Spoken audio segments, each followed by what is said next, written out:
everyone, my name is Jennifer Molesky. This is my YouTube channel. The big question the past couple months, months, is what is a woman? And I was thinking about this yesterday, and it's unfortunate that the people who believe that there are two genders were rather forced into, and maybe I shouldn't use the word forced, but cornered into depravity, cornered into responding in a base way. What I mean by that is we have been reduced to chromosomes and vaginas, okay? Born with a set of chromosomes and a vagina.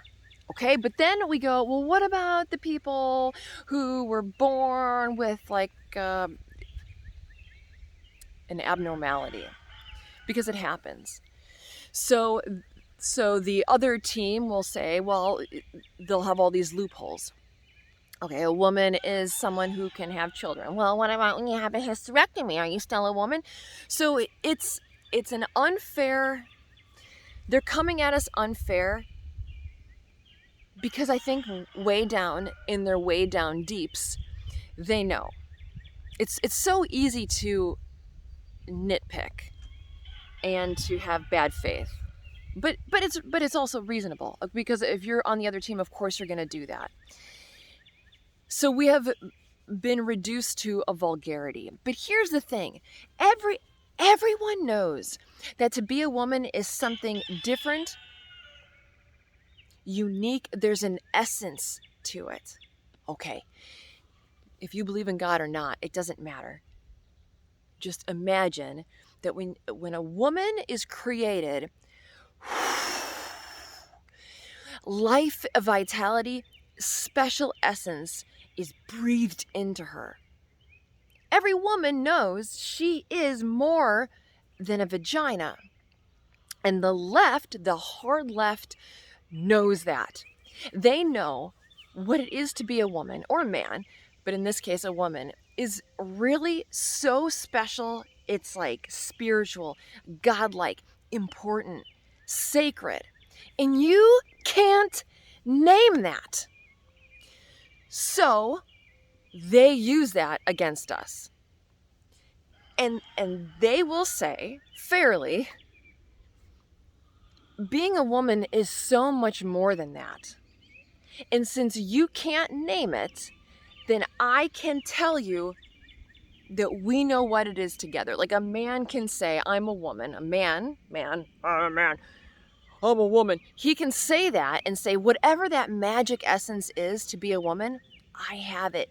And you can't name it. You can't pinpoint it because it's that magical. Because being alive is that magical. It's like, it's so very unfair because it's so very true. You cannot pinpoint it. But here's the problem. If someone steals my identity, I can call someone. Beep, boop, boop, boop, boop, boop, boop. And I can say, hey, I'm just calling to say that my identity was stolen. Will you help me? And we have a whole system that is sympathetic to the person whose identity was stolen. They'll cancel cards. They'll go after the person who stole the identity. But the way this is panning out with the gender thing, it's as if I call and say, hey, someone stole my identity, and they were to say, well, what do you mean? Well, I'm Jennifer Molesky, and someone is saying that they're Jennifer Molesky. Well, how do you know they're not? Well, because I'm Jennifer Molesky. Well, what does that mean? Can you prove it? Yeah, I guess. My fingerprints, you can look at my fingerprints. They're unique. Are there only your fingerprints that represent Jennifer Molesky? Oh, I should have switched on that one. Because the truth is, there's other Jennifer Moleskys out there. I've Googled. Do we share fingerprints? No. we are Jennifer Molesky, but someone named Richard Cunningham can come and steal Jennifer Molesky, and the system is now saying, well, being Jennifer Molesky is so much more than your fingerprints or your driver's license. And I would say, well, I know that. I am Jennifer Molesky. And they would say, how dare you?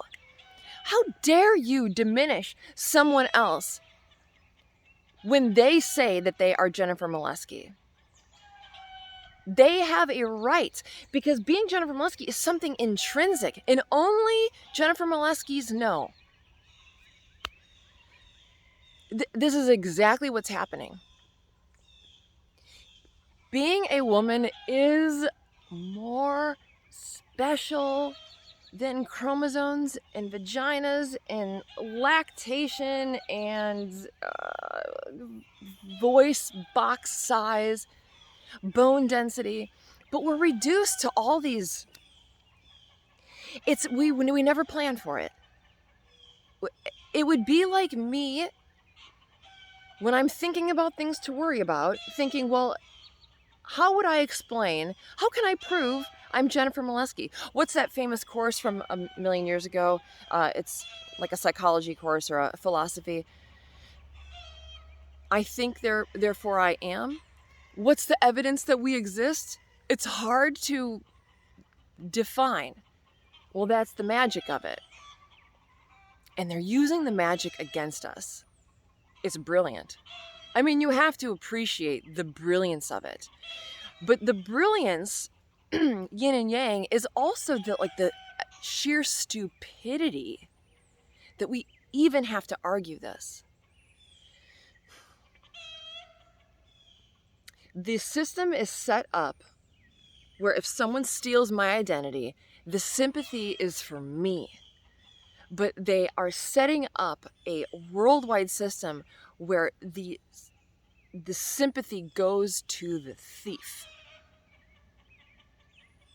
How do you combat that? I wouldn't want anyone, my friends wouldn't want Richard Cunningham, aka Jennifer Molesky, coming over to their house. They would say, you know what, what are you doing? You're not welcome here. And then Richard Cunningham would say, how dare you? Do you know how hard it is being born in Richard Cunningham's body when I know I'm Jennifer Molesky? And also, you are a horrible, horrible human being for not opening your arms to me. Can't you see? Can't you see? I'm Jennifer. So that's what I think. What do you think about this? I'm surprised no one has mentioned this take on it. It's just thievery. But it's because the magic of being alive. We can't pinpoint it. It's like explaining God. How could you do that? We'll prove that there's a God. What is it? I don't know. It's really way bigger than I can explain, or that I could ever explain. Well, then it's just science. Yeah, okay. Maybe, I don't know. What do you think about that? What do you think about that? Some of you are going to agree with me, and some of you are Richard Cunninghams.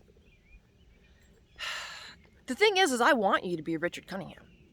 I want you to be a Richard Cunningham who feels like they can relate to Jennifer Molesky. But Richard, you have your own friends. I hardly even have any friends to share. So I've been fighting for these friends for a long time. And now I finally feel really good in their house. And now if Richard can come in their house and everyone's supposed to invite them. All right. Be well, everyone. Be well.